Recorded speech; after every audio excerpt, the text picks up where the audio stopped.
Stuff. Right, good morning all. Welcome to the next sort of digital shopping series webinar with RedBrain and PerformanceIN. So yeah, thanks for tuning in to the second part of our webinar series. So my name is Mustafa Miras, Senior Digital Journalist at PerformanceIN. So I'll be sort of moderating and sort of doing a quick intro this morning before I hand over to RedBrain's Chief Growth Officer, Alastair Campbell. Before we start, kind of just couple of points before we sort of kick off the session. I'm sure we're all familiar with using Zoom now, so just a couple of bits where you can sort of submit questions and vice versa. So just run through. So this session is going to be 45 minutes. So we'll go through how to drive incremental sales to win your online customers. And we're really excited to have 3 excited brands with us today, with Google, eBay, and Microsoft as well, to kind of share their top insights and experiences and tips on how to win new customers and drive incremental sales during in today's economic climate at the moment. So kind of before we kick off, just a couple of points. So yeah, as I mentioned, it'll be about 45-minute session presentation, and then we'll sort of leave 5-10 minutes at the end to answer any questions you have. In terms of submitting your questions, you've got 2 options. So we've got a chat bot where you can submit your questions to everyone, all the panelists and myself as well. And there's also a Q&A section if you could drop your questions in there, and then the panelists can actually directly answer your questions during the presentation as well. So you've got those options there as well. And then we'll sort of leave, as I said, 5-10 minutes at the end to answer for any questions that you may have. And then lastly, there will be access to this webinar for those that attended and those who couldn't attend as well. So that will be available after the session. And then, so I think without further ado, I'll hand it over to Alastair, who will introduce today's speakers. Thank you very much, Mustafa, and thank you everyone for joining. This is one of the most exciting webinars I think we've done. The 3 big brands of e-commerce are here. So we'll be going in this order. We've got Barry Murray, who's the EMEA Retail Analytical Lead for Microsoft. He's going to present the trends and changes that Microsoft is seeing over the last few months, and how you can leverage the Microsoft tools to best scenario plan, and how you can utilize the Microsoft Audience Network to best capture new consumers and sales. Following that, we'll have Andy Richardson. He's a retail specialist from eBay. He'll be discussing how marketplaces have grown incredibly rapidly as the brands and sellers have joined eBay to mitigate lost revenues, and how you can do the same and benefit from that. And then last but certainly not least, we'll have Anirudh Anand, CSS shopping specialist at Google, and he'll be talking through how to maximize your digital strategy using shopping ads, CSS, and including using local in-store features, which actually prevent cannibalization. And then we'll close up with he will close up, with the 5 recommended strategies to adopt. And as always, as Mustafa has said, we'll have a Q&A. Please don't wait till the end to ask your questions. Feel free to drop your questions into the Q&A throughout the presentation. So, Barry, over to you. Thanks, Alastair. Do you guys have the slides there, or do you want me to share from my side? Just a quick check. Yeah, if you could just share from your side, then you can control them better, yeah. It seems I'm disabled from participate screen sharing. Do you guys have to enable it your side? Yeah, Mustafa's fixing it. Cool, perfect. You're on mute, Mustafa. Sorry, that should work now. Cool. There we go. Let's hit this. And you will have to forgive me for my Zoom slowness. I'm completely locked into Microsoft Teams. Okay, when you can see that. Yep, there you go. You're done. Okay, we're in. Good stuff. Cool. So I'm going to be going through some of the data that we're seeing from the Microsoft Search Network, kind of showing ways that you can obviously gain new customers and drive those incremental sales throughout the current economic situation. So first, like the content that you're going to see coming up on screen, I just want to set a bit of context in terms of the reach that you're going to be seeing. I'm clicking next slide. I'm hoping it's going to the next slide. There we go. So in terms of the reach that the data and the stats I'm going to show you reflect, we've got about 376 million monthly searchers, 21% PC market share. So that's kind of setting the tone for the content that you're about to see, and 122 million unique monthly searchers EMEA wide, 825 million Windows 10 devices globally. Just, I always think it's important to kind of set the context for the trends that you're about to see, so you kind of it puts it in mind. So obviously with the current situation, there's challenges. I mean, it's no small thing to say there's challenges. There's a ton of challenges, but there's also some opportunities, some silver linings in there. In terms of challenges, I mean, obviously what we're seeing on the left, we've got the last recession in the UK, and on the right hand side, we've got the last couple of months. So consumer confidence, the challenge being, yes, the consumer confidence has been decreasing for the last couple of months. As well as that, the retail growth percentage year on year is also decreasing. I think recession has been thrown around a lot, but looking at the hard stats, if you look at the consumer confidence on the right, the dark blue line, it's actually now lower than it was before the start, or lower than it was in the recession, the last recession, which is quite a staggering impact, unfortunately. And the yearly sales growth, obviously with high street stores closing and restrictions in place, that's obviously tanked a little bit. So now that I've set the doom and gloom kind of perspective there, apologies, had to be said. There's also some opportunities that we've got in the current situation as well. One is the kind of rapid acceleration of online consumption and digital transformation businesses. And we're seeing that with the stats. As of about March, we're seeing that the split of online sales compared to total retail sales is massively increased.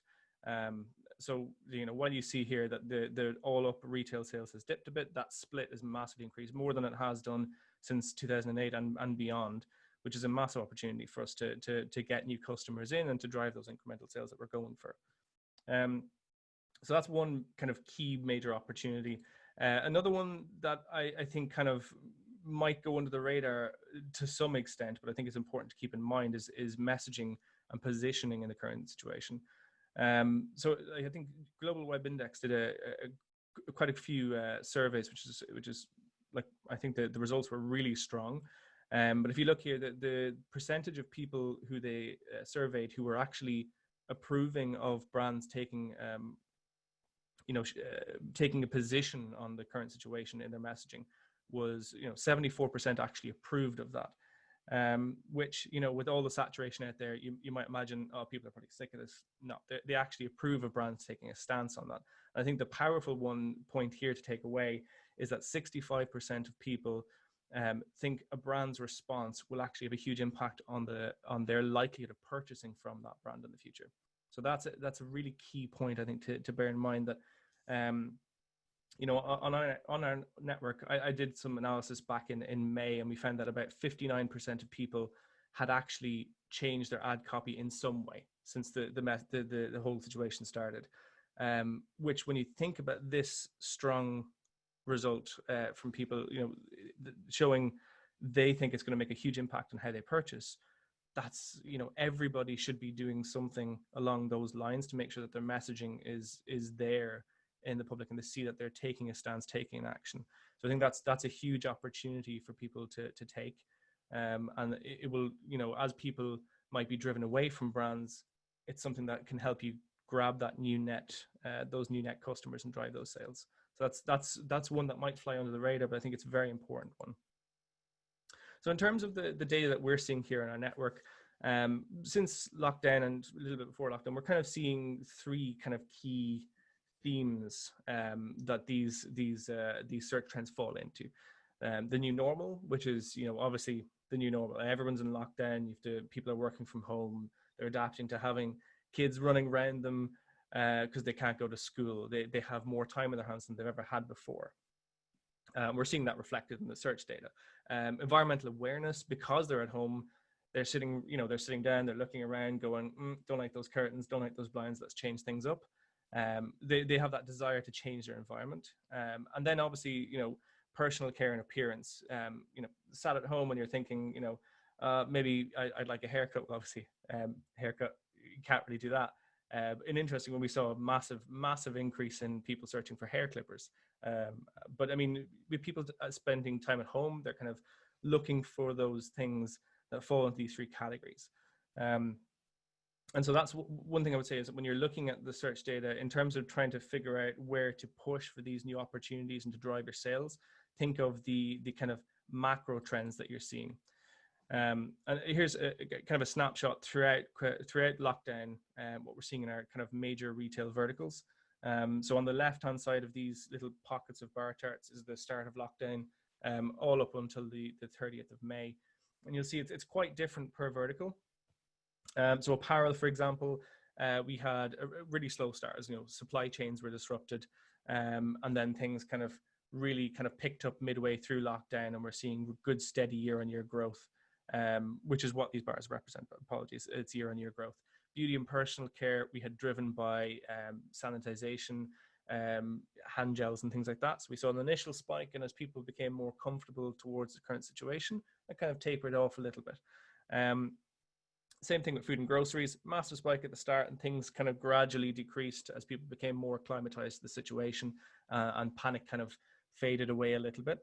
And then things like home and garden and sports and fitness were actually driven. We saw really strong growth in them year on year, with some pretty, some product lines actually spiked quite significantly. So with that, we'll go into the micro trends, and just kind of flagging some of these. There might be opportunities to kind of, like if your product kind of lines or services line up to these, it kind of points an opportunity to push harder in these specific areas where we're seeing this growth. But also to bear in mind that these, when you think of the macro picture of having these three categories where these products and trends fall into, I think that's the best way to think of it, because we've seen spikes in products and searches that you couldn't have predicted. So I think that the important way to think about that, if you're thinking of a strategy to drive those sales and get new customers and make sure you're on top of these trends, is to think of categorically and then drill down into the macro trends and then drill down into micro trends. And a lot of these trends that you see here, if you're looking for a flesh out of them, we do put a lot of them on our blog. The stuff that we as analytical leads work on, we put up onto the website. So if you want to drill down more into the query level content, definitely check that out. But in terms of micro trends, some of the big spikes we've seen in terms of year-on-year growth, like some of these were crazy growth. Like for example, home and garden, fridge freezing. At the very start of lockdown, people went hell for leather looking for fridge freezers to store food. Then we had things like loungewear, pajamas, slippers went through the roof. So apparel itself was actually at that point underperforming in terms of year-on-year growth and picked up, but loungewear went through the roof as people were stuck at home and they're like, I want to be comfortable. So we saw that kind of new normal trend related in the micro trends. So I think it's just important to have that lens when you're trying to hunt out that opportunity and drive those sales, is to think thematically, drill down into macro, drill down into micro, and you'll see that kind of connection, and you'll be able to jump on top of those trends a bit quicker. In terms of strategy and resources, I think the way we would advise kind of going after making sure that you have all the possible opportunity to snag those opportunities and to get those extra sales, to make sure that you're you have everything covered. And I know it is more of a challenge, especially in the current situation with furloughs and restricted resources and budgets. And so I thought I'd call out some of the key ones that we see drive performance and key areas to expand your reach. One thing we would say is just use all the channels that you can, get the basics out there. Something we have, our native advertising solution, Microsoft Audience Network. It's an offering that we have kind of powered by the graph and artificial intelligence, but the number of unique visitors that you get across MSN and Outlook, it's a substantial increase. So if you're looking for something that's really easy to roll out to expand your increase dramatically, nice and quick, I would say focus on expanding into different channels and offerings. So this particular one, 22.7 million unique visitors.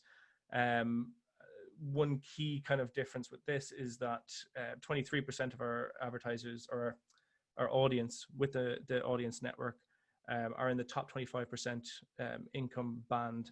So it's I would say definitely dig into these offerings and these channels.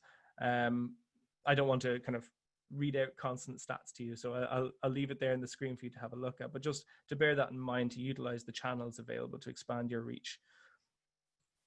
The other thing I would say, oldies are goodies. There's no point, you know, you don't always have to go after the flashiest features, the newest things in the market. Good old-fashioned bid boosts and targeting boosts are very good, a key thing to use during this time if you don't have the time to go in and tweak individual keywords and things like that. So I'd say audience demographic boosts, really simple, quick win. You know, your product is going to line up with a specific audience, a specific demographic. There's boosts in there. We have them in our ads across our MSAN network. I just have some of the main stats there for you for the channels that flow into the audience network. But it's a quick win. You can go in and blanket target your key audience demographic, and you've instantly boosted your performance in exactly the audience that you want to get. So I'd say that's always a quick win. In terms of the next stage, when you've got boosts and channels covered, ad formats, obviously shopping ads, they're on every network, they're huge. They make up a massive percentage of activity. Like we're seeing with some of our advertising network, 30 to 80% of all traffic comes from shopping ads. And I would just say, like, if it's not something that you're using, or maybe you've been daunted by looking at the feed setup and things like this, it's actually such a quick win. I mean, for our network, 4 quick steps: you claim your domain, you create your store, you upload your feed, and you create a shopping campaign. And how granular you want to get from that, it's up to you. But I mean, it's a quick win in terms of getting an extra ad format in, getting access to extra ad placement on the page. And then I would say, in terms of future planning, I think scenario planning is key. I'm seeing a lot of, you know, forecasting out there. People are saying, here's what's going to happen. And the realization is, you know, a forecast is an estimation, and you use different methods, you'll get different results. There's going to be so many of them, but it's going to be so hard to pin down exact numbers, because this is something we've never really seen before in our age. Like it's something completely new. So I would say the way kind of we're thinking about planning is thinking scenario wise, because then you can kind of be ready for what comes next. Never mind what it actually is. So what we are thinking of kind of 3 buckets: this normalization, things steadily return to normal. Second wave, you know, we see the virus unfortunately come back and it hits again, and deep recession. You know, things don't go great in terms of stimulating economies, and we rock into this lovely depression, recession, which unfortunately is worst case scenario. Hopefully that doesn't happen. And then when you have those scenarios, think of how that's going to be impacted and shown on our network. For normalization, I mean, some events that could happen, we see advertisers return to normal, but there's it's a slow return. So maybe there's low competition at the start, which is an opportunity that you could seize. One thing we're probably going to see is peak season is going to be impacted as long lifetime products spiked earlier in the year. We might not see that now later in the year and around Black Friday. So thinking of those kind of spike or those kind of events that might line up to your scenario. Second wave, we might see restrictions. We're going to see restrictions halt those vertical recoveries, but we might see an increase of businesses now that they've gotten an online setup. So you might actually see an increase in competition on search networks and other networks. Or with deep recession, you know, obviously budgets will be cut. So you're going to see a decrease in competition, but also a decrease in consumer confidence, resulting in maybe less willingness to buy high price point purchases. So you might see that knock-on effect. So, I mean, in terms of actions to take, these are some key ones that I think make such a difference. So just thought I'd throw them out there. But, you know, take a broad approach to capture, apologies, there we go. Take a broad approach to kind of capture those new emerging queries and interest areas. A lot of what we're seeing now in the current situation, because it's so new, is new. So things like dynamic search ads, broad keywords, you know, use things like the new channels like Microsoft's audience network, doing those to kind of capture as much as you can. And then when you have that data, refine it into exact match and tailor your approach. You know, adjust your messaging, make sure your ad copy, you know, reflects the current situation and get positive in the minds of the consumer. Be mindful of your time. Obviously, with so many restrictions in place. Automated bidding solutions like enhanced CPC, CPA targets, utilize them to save your time. Things like remarketing, as well as, this is quite an important one, I would say, because people are changing their minds quite quickly and searching and browsing very quickly during the current situation. So use remarketing lists with varying times, 1, 3, 7, 14 days, multiple lists to make sure that you're catching them. And then I would say test and leverage partners as well. Digital partners such as RedBrain, test them on a CPA basis. They're going to be the ones that can help you drive incremental sales from the Microsoft audience. And that is it from me. Thank you very much, Barry. That's fascinating that 65% of people will make a decision based on the brand's response to COVID. Yeah, I mean, it's huge, absolutely massive. I wonder how that compares to, like, a normal brand, positioning around something, because obviously this is obviously hitting much deeper than normal.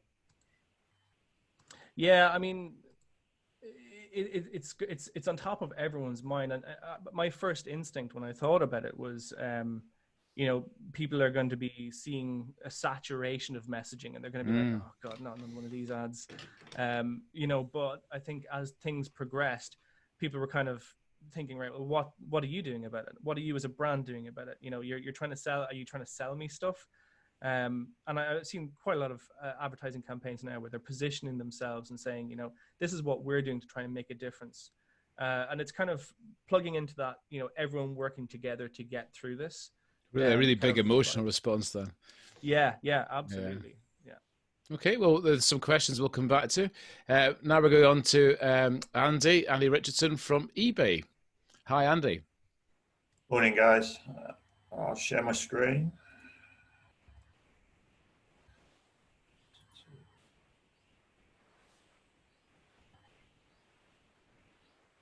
Okay. Can the world see that, Alastair? Yeah, we can see you've started. We can't see the presentation yet, but we can see your screen sharing. Got you. Okay. There you go. Yep, you're up now. Right. Passing mode. I've started at the end.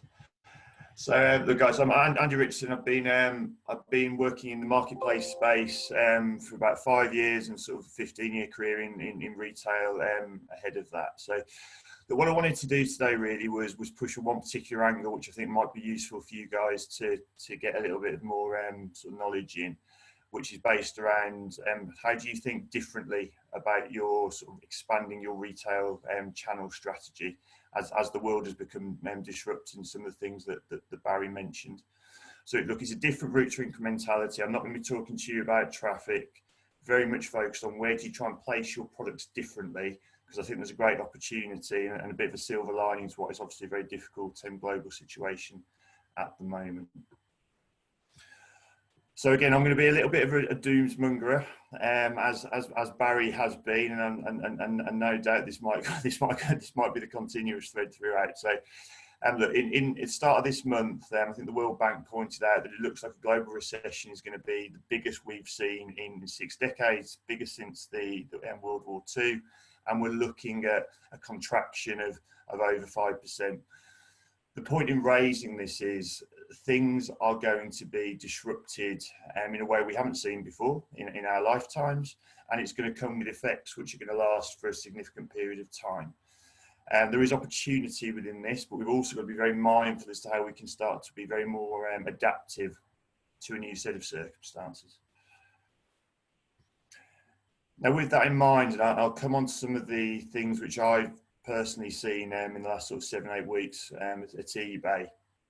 We are seeing a dramatic change in consumer behaviour, and interestingly, this, rather than being out of almost will, this has been out of almost necessity.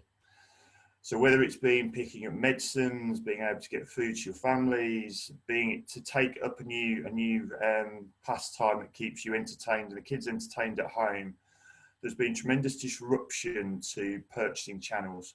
People have had options taken away from them, and everybody has had to start thinking about where they can actually go to purchase the things that they need.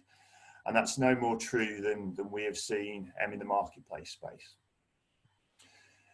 Now, what I find fascinating when I joined eBay sort of 5 years ago was not maybe having a clear view myself on how significant marketplaces were. Marketplaces have come on significantly since I've been in my current role. So the point is, marketplaces actually been around for a long time. eBay itself is going to be 25 this year, and certainly in the last 10 years, we have seen a tremendous growth in this channel, and something which more and more retailers are starting to think about. Now, they account for just below 60% of online retail sales last year, and they are pushing significant growth again in what has been sort of difficult economic times. When you actually look at the top 100, 70% of those players are growing somewhere between 30 and 100%. So this is a real area that retailers of all shapes and sizes have started to consider, because actually just sitting their products within their own channel and buying traffic into them hasn't always been quite enough. So marketplaces as a concept, I think, have really started to get a little bit more light shone on them in the last few months.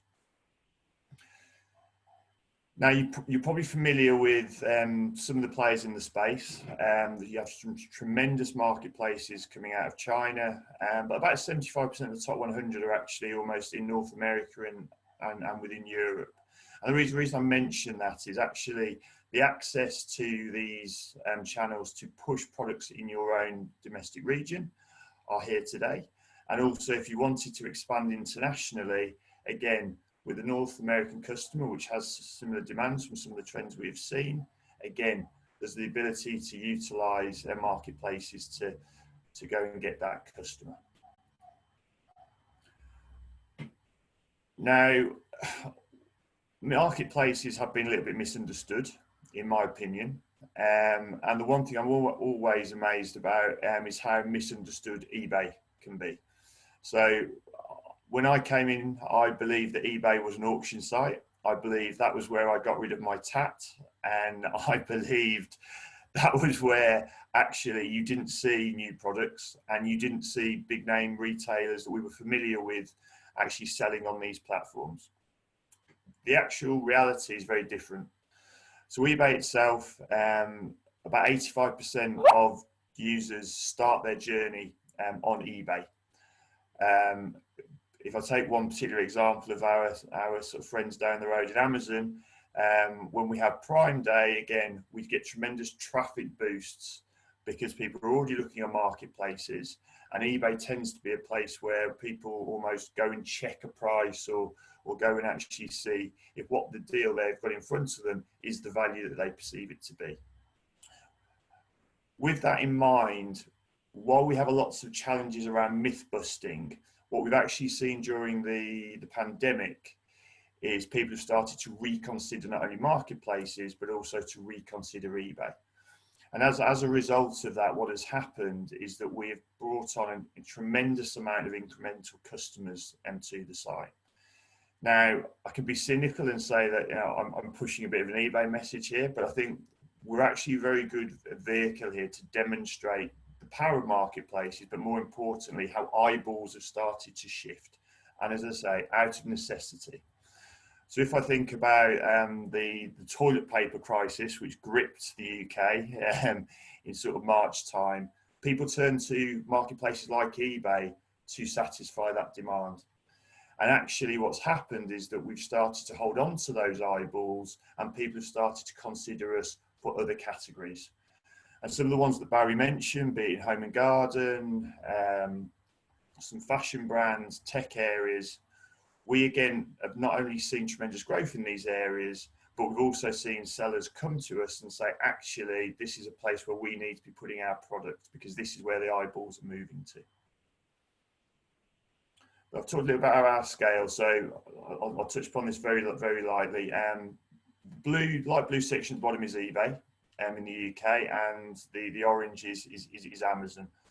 Point being is that it's not always, while we're very clear that these are players in the market, the actual scale that we have and that we own in the market across those two marketplaces is very significant. And again, just goes to show that how people shop today is very different to how it was 5 years ago, very different to how it was 20 years ago. And dare I say, it starts to become quite different to how it was 12 weeks ago. And again, it's important to make sure that you have your products sitting in this breadth of areas and to expand those channels that you have. Skip through that again. I think I made my point around there's velocity to be had on marketplaces.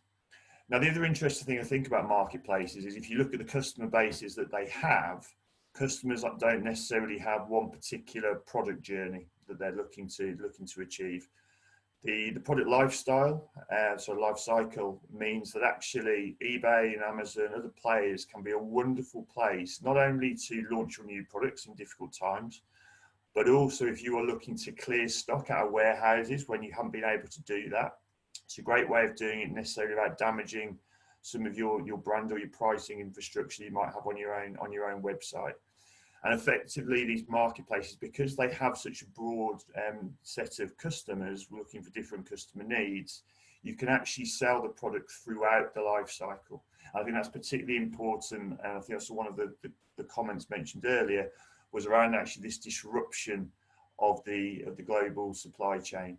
And therefore, actually, businesses in this space can start to actually ease some of the bottlenecks which come up out of the circumstances that are being created. And then finally, I think what I wanted to touch upon from the marketplace perspective is the speed at which you can move onto these channels. So again, if you move back 3-4 years, it was actually quite cumbersome. It was quite expensive to come onto these channels. What I've got in front of you here is, I won't name the retailer. It is a household one that you guys would all be familiar in the home and garden space. Point being is that they were actually able to launch onto the platform within 6 weeks and then scale both in terms of the traffic visibility they had and the results they got very quickly. And that's now a business which is doing 130, 140,000 pounds a week in revenue. And that's from a starting point of about 6 months ago. So again, whether you're a big household name or whether you are a smaller business, you can get scale and you can get acceleration very quickly within the marketplace space. However, of course, it is not all about marketplaces. When people come to visit eBay, we are just one part of the journey. We call on lots of different services and marketing partners to help us obviously get the eyeballs onto our products. Now, the example I've taken, a very simplifying what is always more complicated user journey. People can start on eBay. They can find that price, in this case on the Breville toaster I was looking at the start of the week.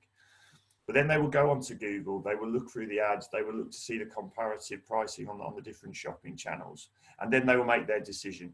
And depending on what the mindset is of the customer, that user journey can change. So point being is marketplaces are important. I think they're becoming even more important, but they're only one part of the jigsaw. And with that in mind, what I wanted to finish on was almost how we at eBay think about things from a comparative shopping point of view. Now, for openness, we don't have many partners in this space because we're quite selective with who we partner on here, and we've tended to focus on the businesses that actually can drive significant growth for us, and we've stepped away as we test and learn. So my advice here is, and it might link into what Barry said previously, test these different comparative shopping channels that you have access to. We do some wonderful work with RedBrain, and that's going to be my sort of final note at the end as to how we work with these guys. But they have competitors as well, and I'm sure they're very supportive of talking about you should test across all of these different partners. There's different ways, obviously, that they go about how they get to the eyeballs and the traffic. But also their CPA models mean that you can continue to do that test and you can iterate as you go. And that's certainly what we've done at eBay. And what we've ended up doing is almost sticking to a narrower set of partners as we've gone through that process. And then just to finish off, I just wanted to touch on how we actually work with RedBrain, who are one of the few partners that we work with in this space. Barry, I think, was talking before around some quite niche product areas that have come about through high demand in the current climate. Now, it's not always easy to get yourself front of mind with customers when there is these high demands, and particularly a lot of the different marketing and ad spends that go on from competitors. Where RedBrain have been super useful for us is finding that space, sometimes in between the cracks, to actually go and speak to the customers who we wouldn't ordinarily maybe get in front of. Now, we do that across lots of different countries in Europe, and we found great success with these guys doing it. So in sum, marketplace are important. I think there's a role for eBay increasingly in the UK, but we're only one part of the jigsaw. And there's some fantastic comparative shopping channels out there. RedBrain's one of them, and to continue testing with those is what my guidance would be.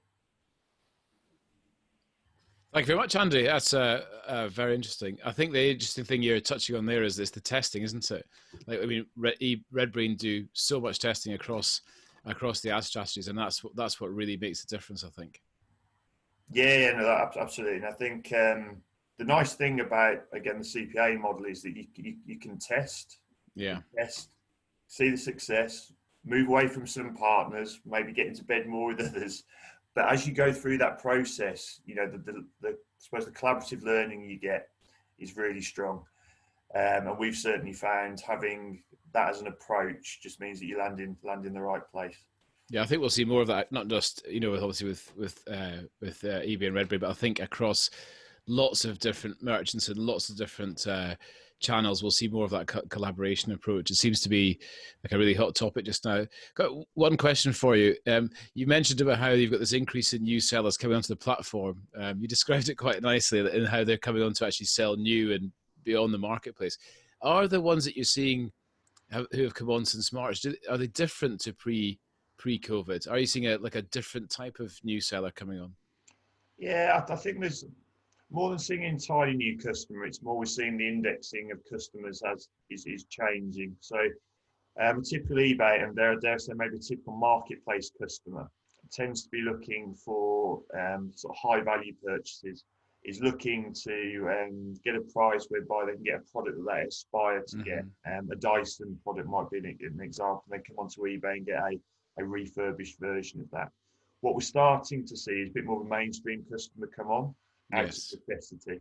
Where that's interesting is that customer comes on and starts to see on marketplaces that we house sellers that are actually mainstream players that they would normally shop at, but they can potentially get a better value price there. So people are starting to reconsider because we're getting more of that mainstream customer.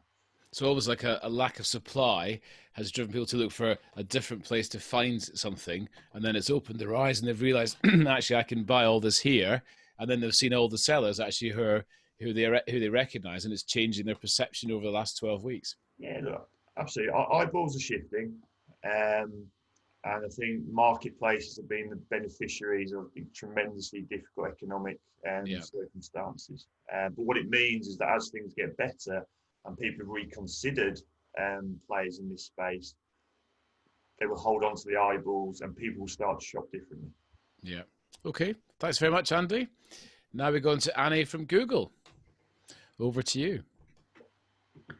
All right. Just give me a second and I will present. Yeah, just like Barry's used to Microsoft Teams, I'm used to Google Meet. So it takes a while for me to get used to Zoom. There you go. Can I check? Is the screen working? Yeah, we can all see that. Thanks, Alastair. Sorry, 1 second, guys. I can't see it on my screen. Oh.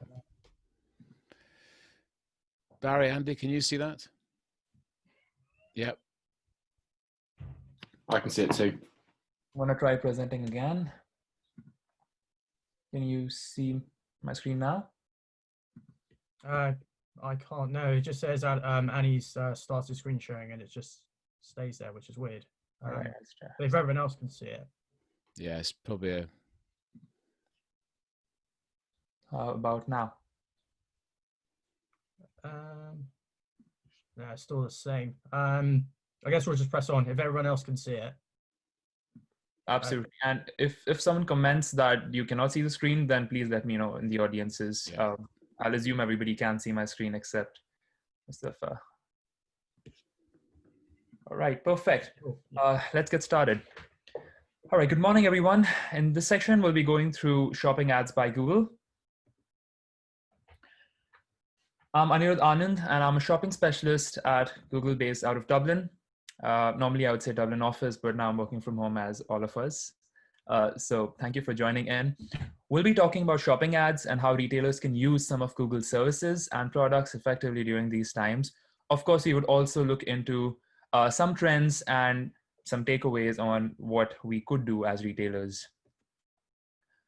So this is the agenda I'll be going through. These are the prime three areas: shopping ads by Google, by CSS. I would like you to understand what's the difference and what does CSS really mean if you don't know what CSS means. Of course, Andy has covered a little bit about RedBrain and a few other CSSs on one of the slides. And then we'll talk about the different ad formats that can be helpful. And based on this information, which strategies can you adopt during these times in the short and long term? But just before we step into more solutions, let's look at some stats. Now, I know that we've seen so many stats in the last 30 minutes, and Barry and Andy have made some fantastic points. So what I'm going to do is I'm going to go quicker on these and actually not cover all the stats I have, but a few that are more relevant. And then I'm going to piggyback on the other stats presented by Barry and Andy. So we know that technology is changing, and with the user behavior changing, things can constantly change. 10 years back, we hardly used phones. Now we do. We didn't call a taxi using an app, but now we do. So things have changed a lot in the last 10 years, but in the last 3 or 4 months, things have changed even more rapidly. I don't think any of us on the 31st of December imagined that at the start of the new decade, we'll be hit by something so unprecedented and unseen. But it has happened, and it's a tough time for all of us. But let's try to make the most of it, both as customers, retailers, people. Things have changed. People who did not shop online are now online and might even choose digital platforms as their first choice to shop. If you take a quick look at some categories that have grown the most, we would see that within electronics, we've seen webcams, gaming computers, and other computer accessories. Within home and garden, patio furniture, small kitchen appliances, and home improvement. Well, it kind of makes sense when you start spending some more time at home, right? And beauty and cosmetics, skincare, and shaving and grooming. Groceries, of course, online grocery is booming. And, I don't think we've ever shopped as much grocery online as we had before. And of course, people are baking a lot. So we see a huge spike in almost triple digit in most of these categories year on year in all of these subcategories within these categories. And apparel, of course, it's good to be comfortable. Get slippers, sleepwear, sweatshirts and hoodies, and sports and fitness wear. What's interesting is there are no dresses out there. There are no formal wear out there because we're not going to office anymore. So the key point here is that things have been constantly changing, and there's an expectation that things will continuously change. So as a retailer, we need to be prepared. Okay, if there is a dynamic shift in the market, how do we stay on top of it? How do we prepare ourselves? So what can retailers be doing, or what are some retailers doing to be there for their customers? Well, let's look into some other stats.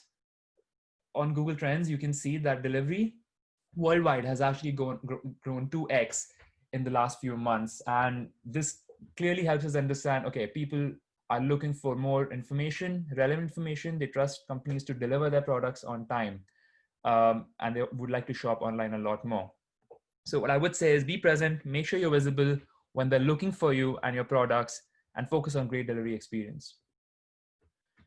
25%. Now what's this 25%? Well, these are store shoppers that bought brands they don't normally buy. Now, why would showstoppers want to switch from A to B? Well, that's because one of the reasons that could be is because customers are experiencing challenges like out of stock items, higher prices than normal, and long checkout lines. As a consumer, I would not like that. I'm sure most of us wouldn't. And of course, retailers have challenges because of inventory issues, and these are unprecedented times. So we all know that. But let's try to be there for our customers, make the experience seamless. And what do I mean by that? When I go into the strategy piece and things that you can do, we'll talk more about how do you make this experience seamless and how do you focus on things that can be helpful for customers. So control what you can, and what you cannot control, let's try our best to fix it. With that, I will just jump into shopping ads by Google and take you through what is this and what are the formats. So some of you might have used it. For those of you who have not used this format before or haven't heard of, I'll take a quick second, explain that, and move on to some more advanced shopping ad strategies. So shopping ads are indeed a great way to reach users. I've started gardening recently. So what do I look for? I look for garden tools because I have no idea what garden tools to buy. I've started my search with gardening tools. I see images, prices, etc. And then I can choose that digging fork. That's what I'm looking for, to be honest. That's about 14 euros, sounds reasonable. I'll click on it and check out on eBay. Now, just like you saw, let's move to understand how this format works in European Economic Area and Switzerland. But before that, we'll look into the benefits of shopping ads. As you can see that there are, this format basically displays the product offers. These are linked directly to the relevant product page on the merchant's website. And it takes users straight to the purchase point. These ads are highly relevant and create high return on investment of traffic. And you can see the product price, image, and brand all before you click on it. So it makes it super easy for users to know what they are signing up for and then go directly to the merchant website. Cool. So let's look into what comparison shopping services are and how you can place shopping ads in EA and CH. So CSSs are basically websites that allow consumers to search for and compare products offered by multiple merchants. That's within their website. But what CSSs also do is provide you the option to serve shopping ads by Google. So consumers can then make purchases on the merchant websites. So if you're a retailer, you need to sign up with a CSS, work with them, and then serve your ads. Now, there are different CSSs that offer different services, pricing, and expertise. So how do you choose which CSS to work with? Choose a service model that works for you. Do you want to manage campaigns in-house and pay a self-service CSS? Or do you want to take care of everything yourself? Or you want them to take care of everything for you, and a mix of both? Well, that depends, because you could be using self-service managed or hybrid service model. At the same time, pricing is important. Make sure you discuss that. And if you need additional technology, well, ask them, find out what they do and what do you really need. It could be feed optimization, bidding, reporting, any of it. And do they have an expertise in the industry or the countries that they operate in? Are they in all the countries where you operate in? On the pricing, I must say though, the pricing can differ. And just as Andy mentioned, the CPA model, of course, is what he covered. And that means that certain CSSs would only charge you on a fixed CPA, and that's all you pay them. Of course, some of them that maintain your campaigns might also take a markup on your media and offer a different billing model. So talk to them and find out what works for you. All right, so now that you've seen what standard shopping ads look like and have the basic information of how to go about choosing a CSS, let's look at different ad models and ad formats that can fit your needs. Let's start with smart shopping campaigns. These work by using Google's ability to process lots of data with advanced machine learning.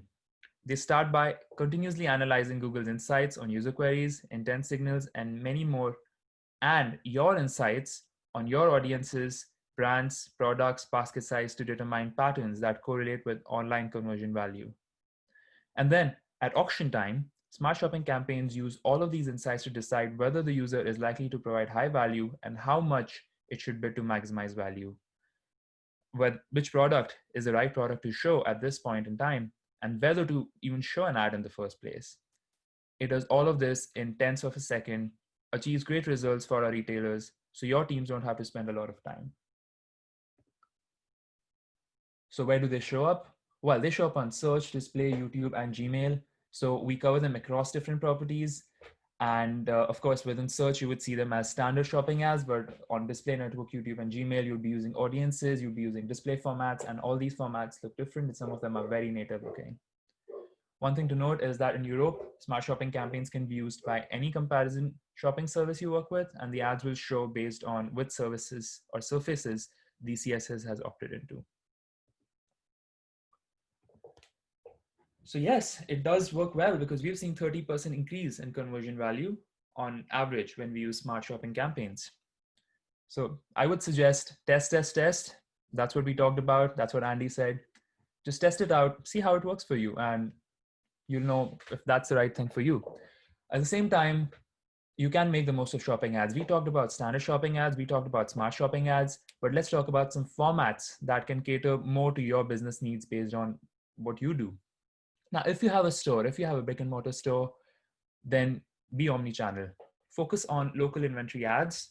Now, as you see in the screen, someone's looking for dotted rain boots. You can see 0.7 miles away from Marks and Spencer's. You can see that the product is close by. This is what local inventory ads do. So if you want users near your store to know what inventory you have in store, then you use local inventory ads and drive them to your store.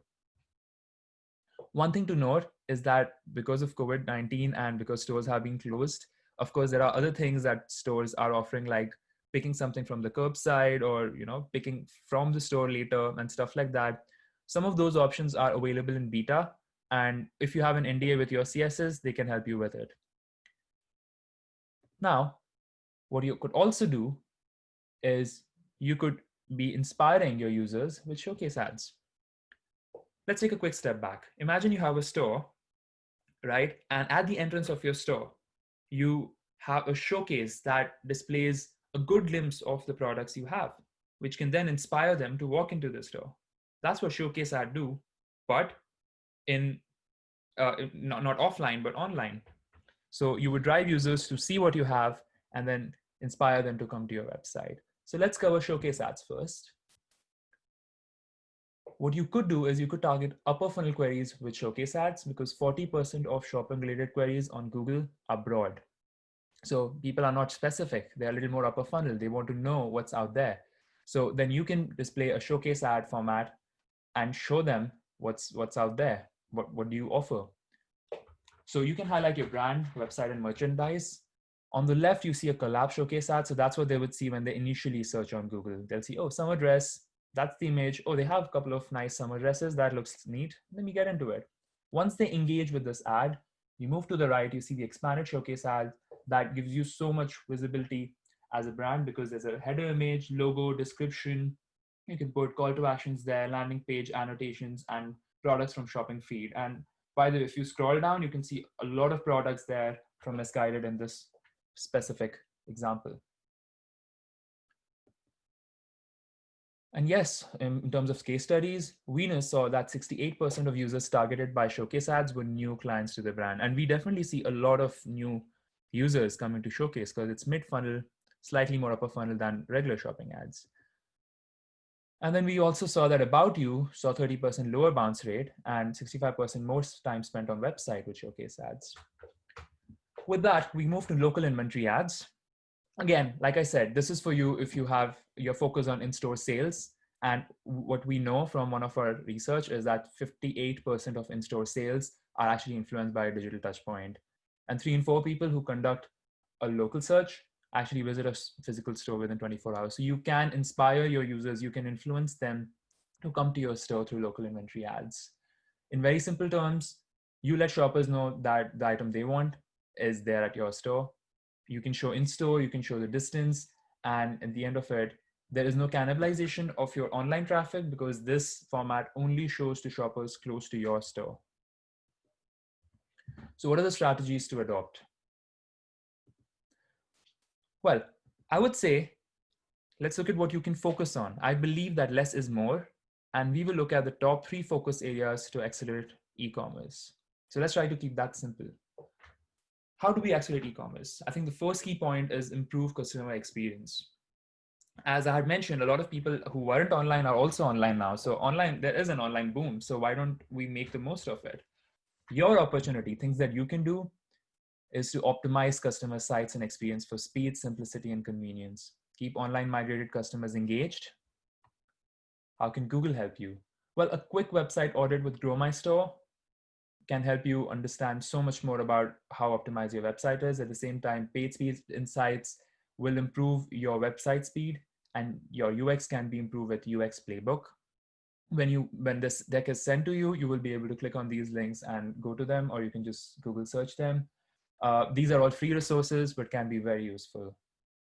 So that was improve your customer experience. The second point is improve performance. Your opportunity here is to dynamically prioritize categories that you offer online. So think of solutions where these categories can be self-selected or leave it to machine learning. And of course, start focusing your budgets on ROAS.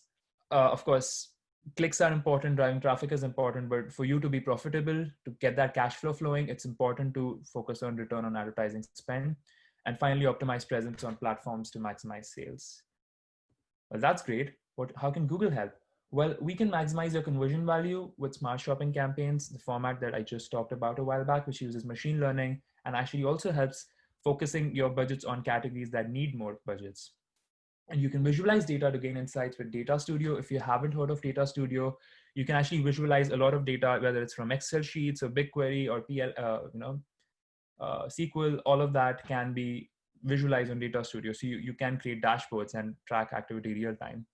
And finally, of course, Showcase ads will help your users discover more products and get more conversions by using smart bidding along with it. The final point I would like to make is adapt category management to fast evolving changes in product demand. So I know Nikos asked a question on some product categories having high demand and some not. So well, Nikos, of course, one thing I can't guide you on is how to work with manufacturers. That's a huge challenge we're working with. But what I can mention is that these categories are changing indeed. And of course, Barry mentioned that there could be a second wave. So if you use tools like retail category reporting, performance planner, reach planner, and all of those points, then this can help you. So just taking a quick step back, what's the opportunity out there? You can monitor category level shifts in demand. You can use Google Trends or some of these tools. You can use machine learning to predict demand using, of course, some of our automated bidding solutions. And finally, one thing you can also do is serve alternatives for out of stock and notifications for back in stock. So if something is not in stock, offer them something else. And that can help reduce your bounce rates, and people might still continue to purchase from you because an alternative might do the job. And yeah, all of that put together is useful. Now, what's retail category reporting? Well, you can get a holistic view of category level information based on your search and shopping investment. How are you performing? You can identify categories where performance can be optimized, and finally understand where to focus and grow your click share on key categories. So these are things you could do with retail category reporting. Performance planner will help you plan your performance, put the numbers that you like to see in terms of how much budget would you like to spend and get what kind of returns. Reach planner will help you plan your display and YouTube opportunities. And finally, price benchmark will help you understand how competitive are you with price. Maybe you can offer a better price. So those are the 3 points I really would like you to take away. And like I said, less is more. This is a time when if you get the basics right, that will do a great job, and then improve on these basics and make them advanced basics. So improve customer experience, improve performance, adapt category management. These would be my 3 key takeaways to accelerate e-commerce. So to summarize, these are unprecedented times. Of course, there are things that we can control. There are things we cannot control. Let's focus on the ones we can control, and the ones we cannot control, we try to make the most of the opportunities out there and we optimize our solutions. That's what I would leave you with. Now, if you would like to know more about this, you can always get in touch with Google support team who can explain you more about these products, or an account manager if you have one. Or of course, you can always reach out to one of our CSSs on our CSS partner website that can then guide you on what service would you like from a CSS. And of course, you can also talk to RedBrain, who's on this call, who can help you understand this a lot more. Thank you. That's great, Annie. Thank you very much. A couple of interesting things there. I thought, you're talking about local inventory ads and the location. I presume you've seen the sort of massive shift, right? So if people say, is it in a store locally? And then, hey, I can't go to the shops for the last 12 weeks. And then now maybe just wants to go and do click and collect. So I presume you've seen some kind of change in that data of the usage of that feature. Has it been in beta throughout this whole period? Yeah, to be honest, I think we were guiding people to not use local inventory ads when their stores were shut unless they were offering click and collect or other options. So we definitely saw a massive shift where everything went online. And now that the stores are opening, a lot of click and collect options and other pickup options that stores are offering, and local inventory ads have been dynamically changing. So we've evolved the product a lot. We've launched a few betas to make sure that, you know, merchants can offer whatever customers want. Yeah. So And so when do the beta that's got the kind of distance to your nearest store that's got it, when does that roll out to everyone? the distance to your nearest store is already out there. Actually, I'm talking more around, you know, click and collect, curbside pickup, Okay. stuff like that. Those are more around betas. But a basic local inventory ad, which also works, which is what I displayed, it's open for everybody. All they need to do is talk to a CSS about it. Okay, that's pretty good. Okay, thank you everyone for your presentations, and everyone's been busy answering the questions. So I'm just going to sort of highlight the things that really stood out, and then perhaps we could go through we could answer some of the questions in a bit more detail. I think the things that really stood out for me there were the 65% of people are making decisions based on the brand's response to COVID. And somebody asked one of the questions in the Q&A, does that also affect BML, which is BLM, sorry. And I think it's interesting that more emotional based decision based on how a brand is perceived is really could change how we look at that online advertising piece. What is the language in our adverts? And then secondly, 30 to 80% of all traffic is coming from shopping ads. And this is like, and you can target this by demographic, by age, and boost it across the different networks. That's also very interesting. And obviously, with RedBrain, our algorithms do a lot of that work.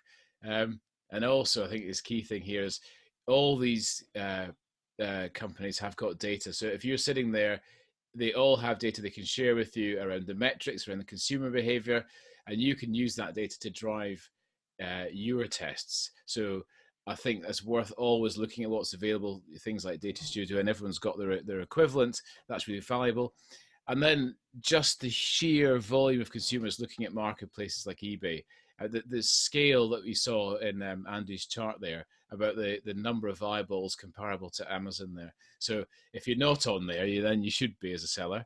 And then I think overall, for all of the ads that you're looking at placing, I mean, I think the key things here is a nice broad approach, adjust the messaging to suit based on the things we've just talked about, and ensure you implement the remarketing. So if you've got customers coming in, make sure you're targeting them. And as always, test, because that, excuse me, that's the most important thing you can do in this space. So I'd like to thank all three of you for your presentations. And Mustafa, do you want to pick up and we'll go to a more general discussion around the questions that have been asked? Yeah, of course. Just echoing what Alastair said. So thanks to all the speakers for sharing their insight around what's happening in the e-commerce space, and what retailers and sort of brands are doing right now to attract customers as they sort of adapt to the online change, and also as things begin to open. So that's great. I think most of those questions were kind of answered during the session, but we can go sort of deep dive into them a bit more. So just sort of picking up, so I'm going to go to the top one that sort of was submitted earlier on.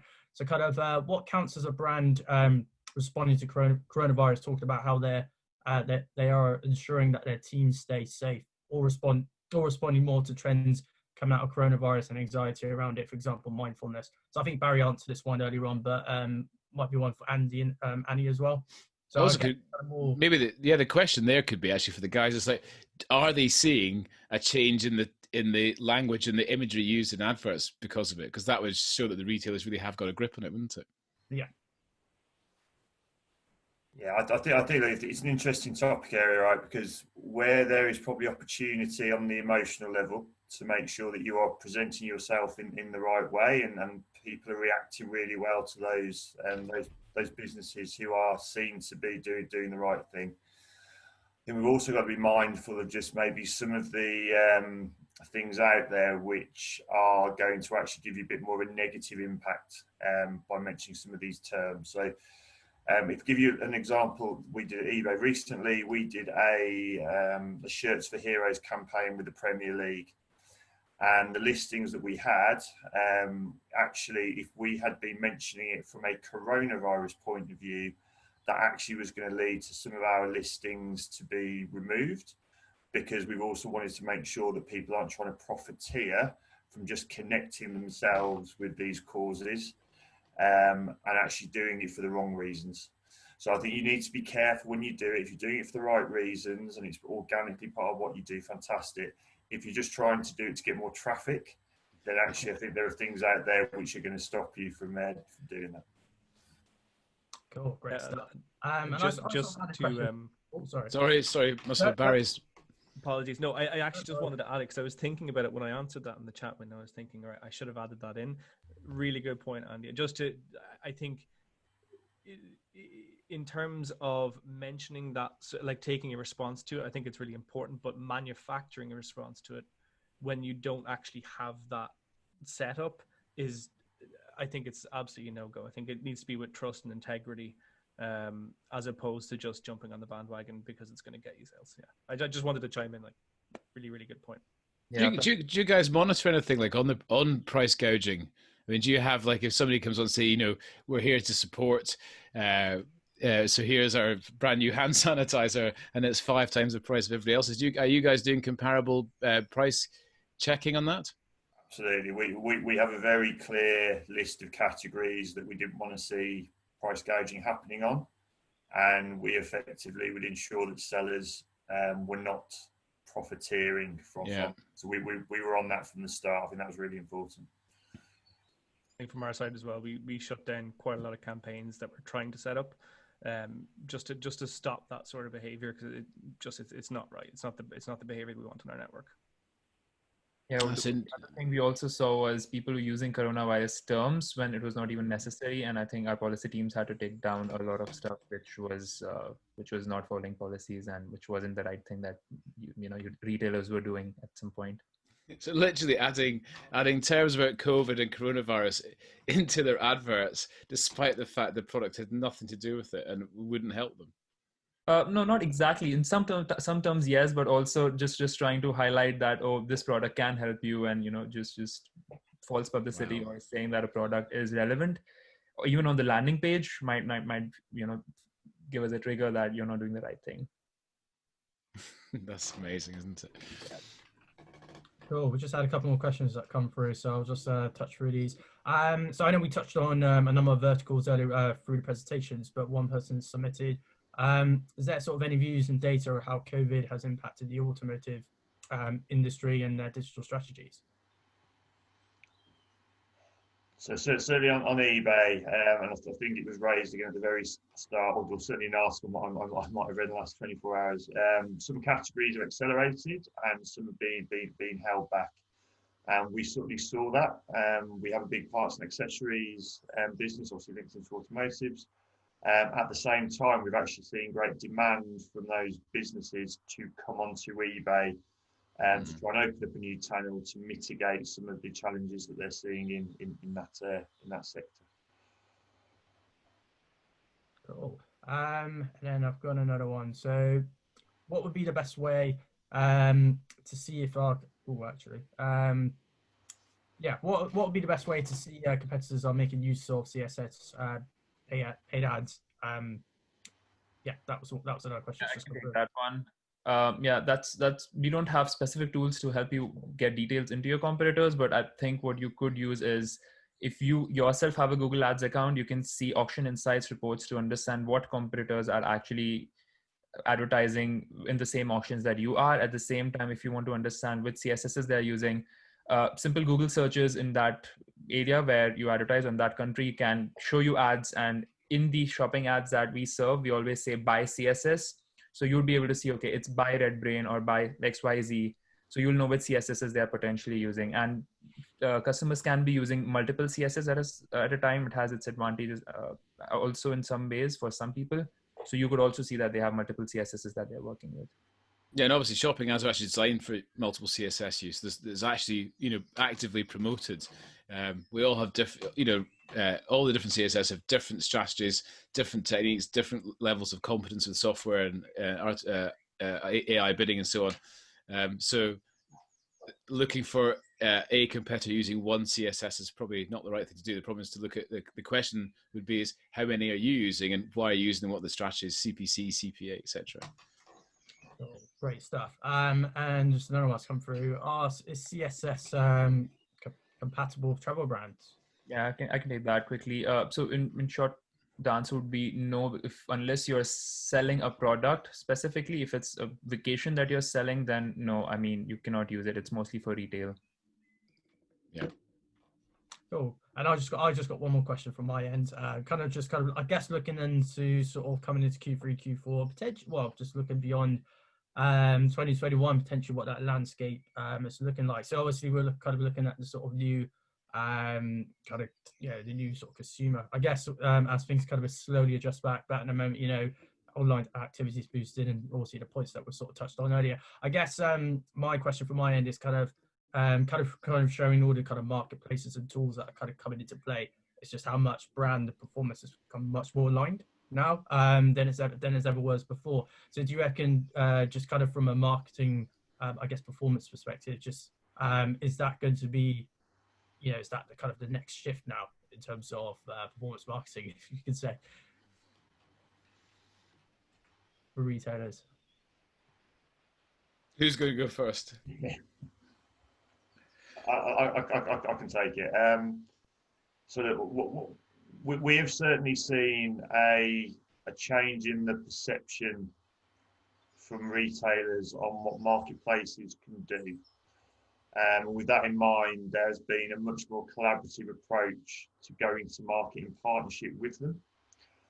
And therefore, we're very much seen as a bigger part of their jigsaw. We work more closely with them. So I think what you'll find is that global supply chain, again, has been hugely disrupted.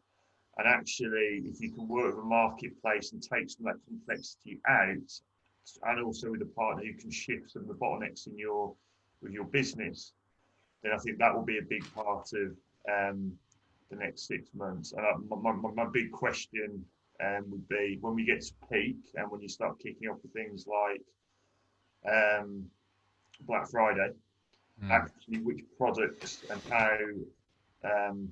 how is that event going to be leveraged this year? It's normally about big, high-priced tech items. Now people have less money in their pocket. Businesses have got warehouses full of stuff that they need to get rid of. So the fundamental nature of some of the bigger events in peak is going to change, and brands, retailers, marketplaces, and other marketing services are going to have to work together to solve a myriad of problems. Yeah, it's highly complex, I think, isn't it? And we don't know what's happening with the furlough. We get to October, you're heading into sort of Christmas time. We don't know how many people are going to be getting less money. Our company's going to pay the difference, the 25%. They've got to start paying. So I think Andy, what you're saying is that all working in partnership to balance off that stock versus demand versus availability is going to be certainly interesting, and hopefully we can actually help work with retailers as a group to help drive the sales in, because at the end of that, it's not just people have less money but don't buy from retailers, because behind the retailers are millions of employees and supply chains and so on. So it's going to be quite a complex and messy period, I would imagine, coming out of the summer. I would agree, and I would say as well, like one thing that will hopefully, I would say, balance things out in somewhat is that kind of acceleration that we've seen as a result of COVID towards the online marketplace. Like, I mean, you're going to see people who have never shopped online who are forced to, and now realize this isn't so bad. Yeah. So you're going to see that influx of new searchers and new buyers relying on online. So it'll be interesting to see, like, I mean, if they had to be pushed on to online and digital buying for necessities, will that now spread to commodities? And will we see them start to buy these other products as well? In which case we might see some leveling off. But to your point, Andy, I'm super curious to see what's going to happen at peak, given all these high priced products that were usually discounted on Black Friday around those times. People have bought them. Like we've seen the spikes. They've bought them now. Yes. Not many people go out and buy 2 TVs. 3 weight. You're not going to buy 3 weight benches, are you? Yeah. Another bicycle. I mean, it's just impossible. When you stop using it after 3 weeks, oh, maybe I need a different one. Yeah.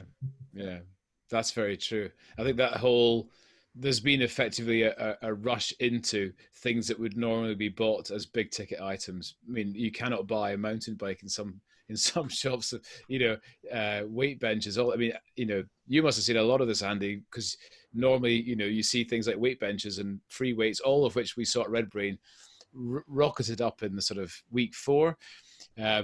And then, of course, you guys, as you were saying earlier, about people selling it secondhand, that's where you'd normally go to buy stuff like that secondhand, because people buy this stuff, stick it in the back bedroom, never use it.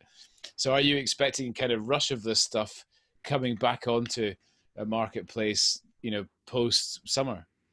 Yeah, I'd like to say it's like balance, isn't it, between you're going to get this demand that's going to come in, but also at the same time, how many people have already purchased those products? Yeah.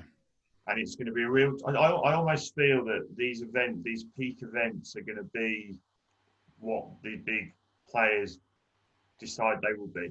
So how do we start creating, people have to start almost creating demand for actually things where maybe the demand has passed. And that's quite an interesting sort of little debate there the business is going to have, is if you keep customers at front of mind, which we should all be doing, then actually we're going to have to shift our attention. But at the same time, we have warehouses full of stuff that we need to shift. And it's, again, how do you balance those things? So I think, the word messiness, I think is probably most key in terms of what you described. Yeah. And even like the big, I think with peak coming up, you mentioned the big players as well. We've got the likes of Amazon shifting Prime Day now into September. So like, as well as that coming up to peak where you might not see the same volume of purchase activity, they're also throwing another big event in 2 months beforehand to take some of that as well. So I think messy, to your point, messy is the word of the word of the day. Well, we had one of the webinars before that Mustafa ran. We talked about Singles Day, like an opportunity, because it's not really a thing here, so maybe there'll be a bit more incentive to drive. And obviously, once people can go back out and actually date, meet new people, maybe Singles Day will be a thing if they, because maybe could be a lot more of them. And the other thing I think off the back of that is that, as you said, you're going into a period where there's going to be a lot of people have bought the big tickets. So what's next? But I think balanced off by the older generation moving, as you said, Barry, from necessities to more everyday items and luxury stuff, because I think they're the ones at most risk. They're the ones who are going to stay indoors for longer. Are they the ones who don't go back to the shops? And in which case they're going to want to buy more online. Yeah, I would actually agree with that, because we have seen a huge surge in people who are in over 55, 60 who chose to go to stores, who would now want to obviously are forced to purchase online. So yes. I can completely relate to that. Now, will that become a habit? Will that stick? We don't know. But I think it will, absolutely. Of course it will. Just think, if it's difficult to get out in winter if you're older, isn't it? It's slippier, it's wetter, it's going to stick to some extent. It's just how much. Absolutely. And yeah, plus one, I'll also be curious to see how these Chinese retailers are going to influence purchases in Europe. I think I've seen Wish.com advertising heavily. I'm talking more as a consumer right now, not as a Googler. I have seen huge ads from Wish and AliExpress and all these websites. So it'll be interesting to see how they would like to get into the retail space in Europe going forward. Yeah. That's actually quite an interesting area, because marketplaces will start to use marketplaces to get to customers. And the circle goes round. Cool, great stuff. I think that's a nice point to wrap things up there. So no, thanks, Alastair, and thank you to Barry, Annie, and Andy for your brilliant presentations, and also thanks for all the attendees for tuning in, and sort of hope you got some really good takeaways to kind of implement into your business, and sort of using these sort of tools and opportunities available to sort of target consumers in this new normal, I guess we're living in. So yeah, thanks again for everyone for being involved in today's webinar, and also thanks to everyone for tuning in. As I mentioned, I think as we mentioned earlier, the slides and the webinar will be accessible after this session as well, so you'll be able to get those to you very shortly. So once again, thank you all for joining in, and stay tuned for the next webinar.